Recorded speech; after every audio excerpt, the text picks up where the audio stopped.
Good evening and welcome to the special Election 2022 edition of Arizona Horizon. I'm Ted Simons. Tonight, it's a debate between candidates for Arizona's Secretary of State.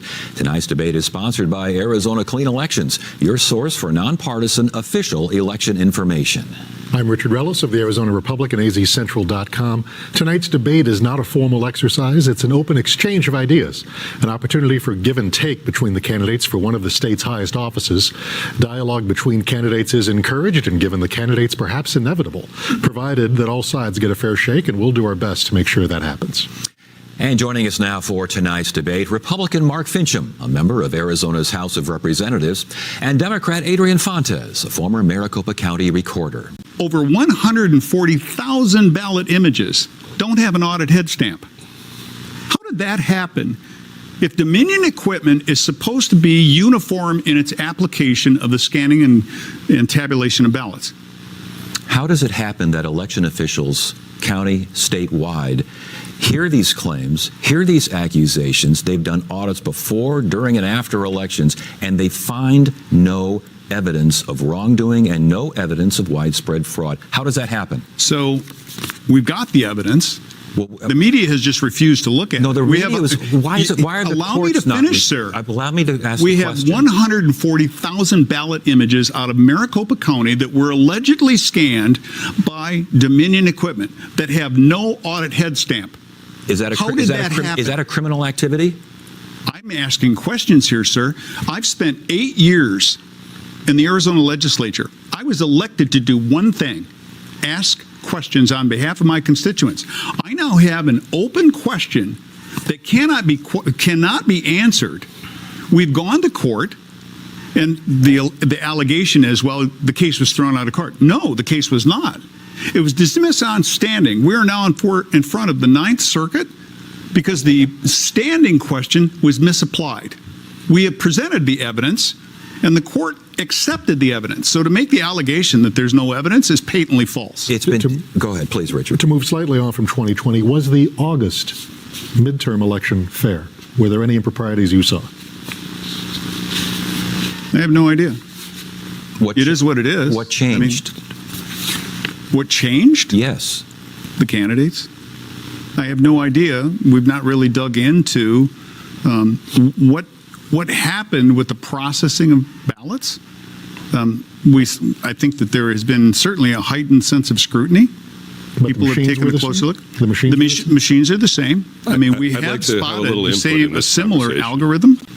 I take exception to what he's just said. Please explain. He basically is running over the evidence that has been presented.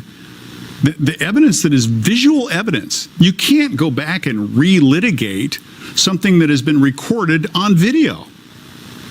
What has been recorded on video? What evidence do you have? You have people taking ballots, harvesting ballots, stuffing them into ballot collection boxes that are unsupervised. Are you talking about the 2000 Mules movie? Exactly. Okay. That is one example. So there is a plethora of evidence. If you want to go find it, open.ink. You can look at 3 terabytes of information that speaks to not just video, but documentation. If it were not so, how would we have individuals who were indicted, pled guilty, and are now turning on the very people that engaged in the same behavior? That is not something, as Mr. Fontes would say, that is not something that's fiction. That is fact. It is in court. Well, a lot of it is not in court. A lot of this evidence is not admissible evidence in court. That is not true, sir. It's been in court. It is the court record in the Yuma County Superior Court. And you are trying to tell me that that's not admissible? How many 2000 Mules claims have made it to court? You've got 3 people who have pled guilty to their indictments. That's at least. You're trying to say that there's no evidence? Well, I'm trying to figure out if their evidence is enough to overturn an election and not certify the results. I'm not talking about overturning an election. I'm talking about declaring one county's election as irredeemably compromised. Now, if that alters the outcome of the election, that's a different story. I'm talking about the fact that if an election is mismanaged, What redress do the people have for that mismanagement and malfeasance? Quickly, Mark, because we're running out of time, unfortunately, here. We could just go on forever here. Do you think Arizona voters want their chief elections officer at a riot at the U.S. Capitol to overturn an election? Is that what you think Arizona residents, citizens, voters want? The last time I checked, to be at a place when something's happening is not illegal. I've been treated as a witness, not as a suspect.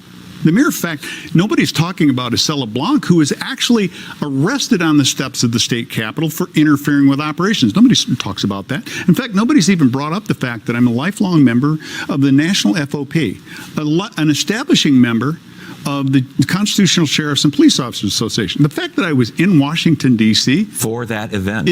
No, not for that event. So what were you in Washington for? I've told you, in fact, you even acknowledged it earlier. I was there to develop or to deliver an evidence book to two congressional members of my constitutionally elected congressional caucus, so that they had the information that they needed to have in the well of the Senate when they went to argue for a question in controversy. One of the roles of the Secretary of State's office, beyond elections, is archives. How important do you see the role of holding together the state's archives? And related, what do you think of the feud Trump has with the National Archives? I'm glad